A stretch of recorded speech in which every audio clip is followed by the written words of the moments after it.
견적받고 나면 계획보다 공사비가 높잖아. 공사비를 줄여야 될 때 어디 부분을 줄이는 게 좋을지. 그리고 요새 건축주들 힘들다는 얘기 되게 많잖아요. 경기도 안 좋기도 하지만 그치. 요즘 건축주분들 다들 힘드시지. 무슨 공사비도 올랐지. 예상보다 공사비 오르니까 공사비 줄이려고 하다 보니 건설사 선정 잘못해서 공사하면서 이제 문제가 생기기도 하고 그런 일들이 요즘 좀 많다. 그것 때문에 건축주가 입찰을 해가지고 견적을 받아보고 건설사를 선정할 수 있는 어떤 서비스를 좀 홍보를 해보겠다.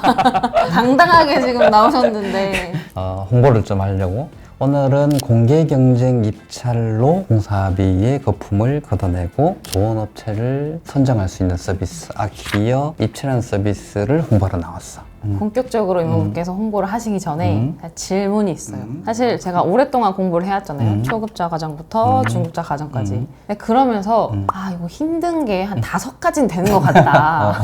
일단 첫 번째로 견적을 받아야 되는데 견적 받아서 어떻게 건설사를 찾지? 그 다음에 이제 도면 검토를 해야 되는데 너무 막막하게 느껴지고 세 번째는 우리가 맨날 얘기하잖아요. 공내역서 만들어라. 그치. 건축주가 어떻게 만들어요?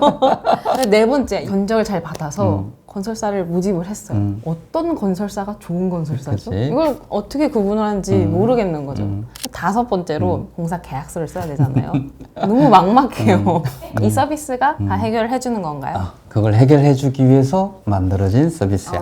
네네. 우선 하나씩 알려주면 첫 번째 견적을 받을 건설사를 찾는 거는 건축주가 사실 힘들어. 그쵸. 난 처음 건축하는데 찾아다니면서 견적 내주세요 이렇게 하기 정말 어렵잖아. 그래서 이제 아키어 입찰에서는 건설사 모집 공고를 내면 견적에 참여할 업체들이 모여. 아키어 입찰에 등록된 건설사가 한 3,500개 정도 있거든. 그러니까 전국에 있는 건설사 중에서 한 30% 이상이 회원으로 들어와 있어.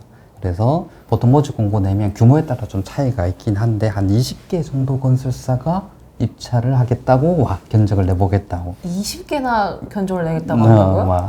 오시는 건설사한테 모두 견적을 받는 게 아니고 아. 건설사의 실용도, 시공 능력, 건축주의 평가 이런 걸 보고 견적 받을 10개 업체를 골라.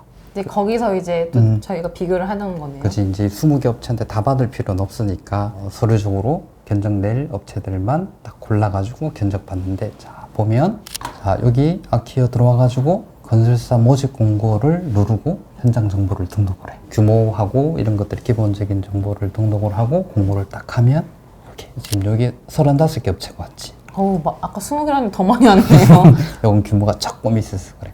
그래서 이렇게 보면 이 건설사에 대한 정보들이 보이고 이 업체한테 내가 견적을 받고 싶다 라고 하면 후보 리스트에 담으면 돼. 그래서 전체 참여한 업체들 중에서 업체의 시공 영역이나 이 업체가 얼마나 공사를 많이 했는지 그리고 기술자가 얼마나 이런 걸 보고 견적 받을 업체를 10개를 딱 골라서 진행을 하면 돼.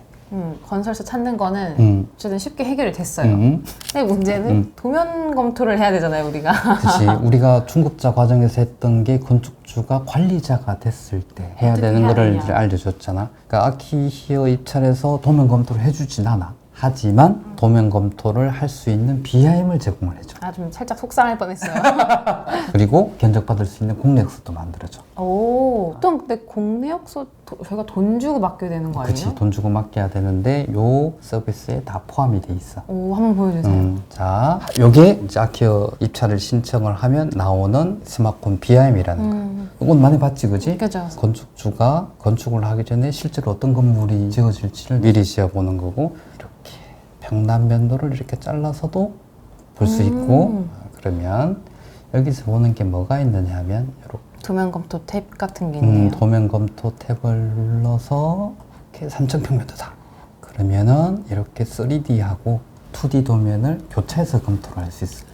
그래서 도면상에 어떤 게 문제가 있는지, 어떻게 빠져 있는지. 만약에 단면도를 보면 단면도를 이렇게 클릭하면 이렇게. 그래도 뭔가 제가 전문가는 아니더라도 그치. 요거 조금 이상한 것 같은데 라는 그치. 느낌은 찾을 수 있겠네요. 내가 생각하는 건물을 하고 도면하고가 맞게 돼 있는지, 도면상에 혹시 빠져 있거나 잘못되어 있는 게 없는지 이런 것들을 여기서 검토를 할 수 있어. 그리고 나서 뭘 할 수 있느냐면 이렇게 수량 검토가 되는데, 자 여기 왼쪽 보면 이렇게 리스트들 있지. 네. 요게 내역서야. 아까 제가 만들어낸 공내 역서. 그 공내 역서가 이렇게 만들어지는 거야. 자, 어떻게 검토를 하느냐? 이렇게 구조를.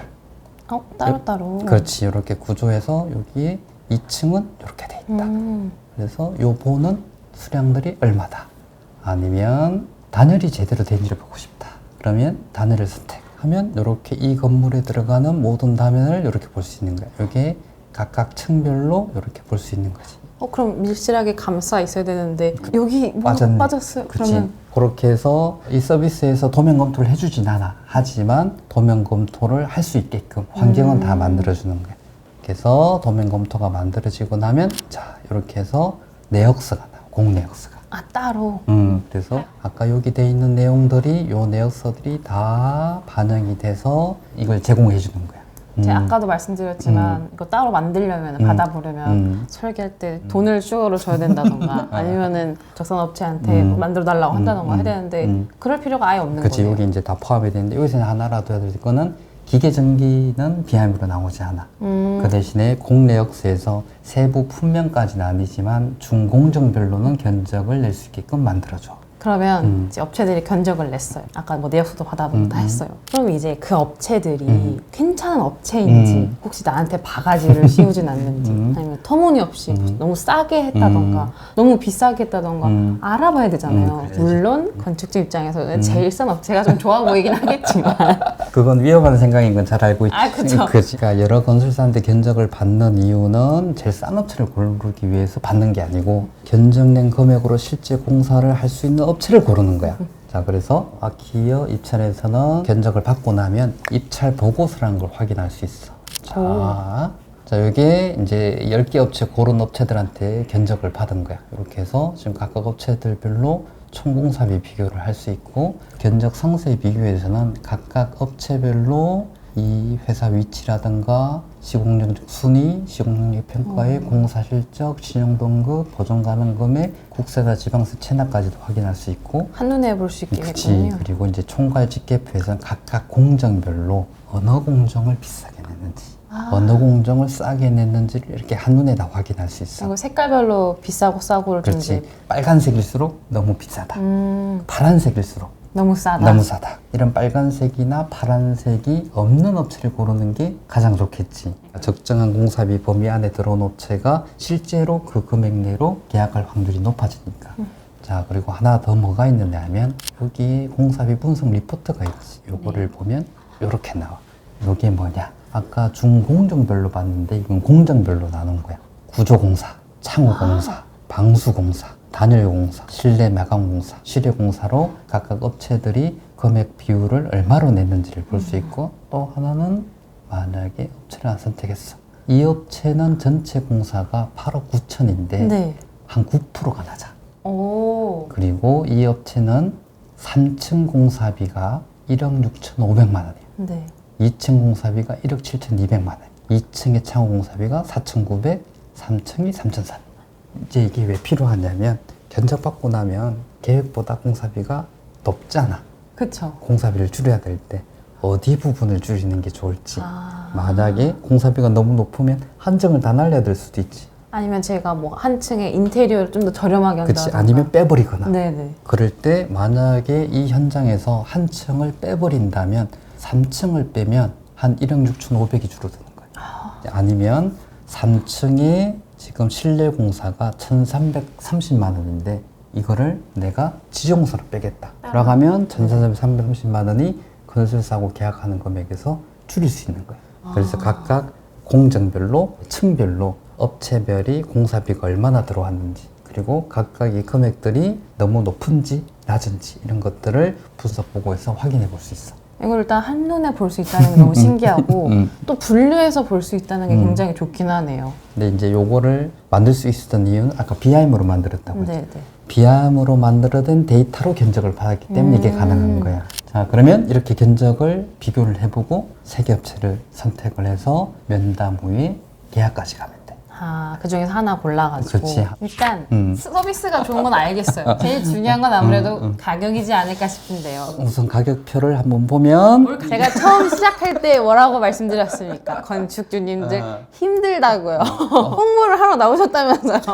자, 우선 가격표는 만약에 건생시설이다 라고 하면 360평 정도를 내가 견적을 받고 싶다. 그럼 금액이 한 360만 원 정도. 높지 않은 금액이야. 그래도 저는 좀 할인이 필요하다고 생각합니다. 홍보를 하러 나오셨으면 좀 내고도 해주셔야 되고 반값? 좀 센데 그러면 이렇게 하면 어떨까? 모든 현장을 다 할 수는 없고 지금부터 신청 들어온 순으로 한 20개까지는 50%로 가자. 20개. 그럼 좀 더 써주세요. 자, 그러면은 이렇게 하자. 지금부터 20개 현장은 50%로 하고 그 현장이 시공사 계약까지 가면은 그 50%를 반환을 해줄게. 그러면은 우리가 견적 내서 입찰도 하고 BMJ 만들어서 공리역서도 만들고 이거 견적서 받아본 건설사 비교도 할 수 있는 걸 사실상 영원히 하는 그치. 거네요. 20개 현장까지만. 오케이, 약속하는 겁니다. 근데 대신 이제 조건이 있어. 이 아키어 입찰 서비스가 만능이 아니야. 정보를 다 주잖아. 견적에 참여할 업체들도 모으고 도면 검토할 수 있는 BIM도 제공하고 네. 견적 비교표도 다 제공을 하지만 건축주가 건축을 모르면 소용이 없는 거야. 그래서 조금 더 좋은 방법이 설계를 같이 했을 거잖아. 건축사하고. 그러면 건축사하고 같이 하는 거를 추천해. 아니면 건축주가 혼자 해야 된다라고 하면 공부를 해야 돼. 공부를 해야 된다고 하면 어느 정도는 해야 된다는 거죠? 우리 지금 중급자 과정 지금까지 했잖아. 그죠? 그 중급자 과정까지는 알고 있어야지. 오케이. 근데 여기서 또 부탁을 드리고 싶은 게 있습니다. 또 있어? 이제 건축을 하고 싶은데 아직 공부를 안 하셨을 수도 있어요. 못 하셨을 수도 있고. 근데 또 공부를 하고는 있지만 자신감이 없는 분들도 있을 수 있단 말이에요. 도움을 받고 싶은 분들. 이분들이 만약에 하고 싶다고 하면 좀 이모부께서 상담해 주시면 안 돼요? 건축을 아예 모르는 분들은 좀 힘든데. 그거 좀 해주세요. 통 크게. 자, 그러면은 선착순 한 10개 현장은 네, 10개. 어떻게 활용하는 거 좋은지 내가 상담을 해줄게. 그럼 됐어? 네, 좀 만족스럽습니다. 여러분 들으셨죠? 건축비를 아낄 수 있는 방법 오늘 알려드렸습니다. 선착순이라고 하니까 마감되기 전에 제가 더보기에 링크 넣어놓을 테니까 꼭 신청해보세요. 홍보 한번 하러 나왔다가 탈탈 털리고 가네. 안녕하세요.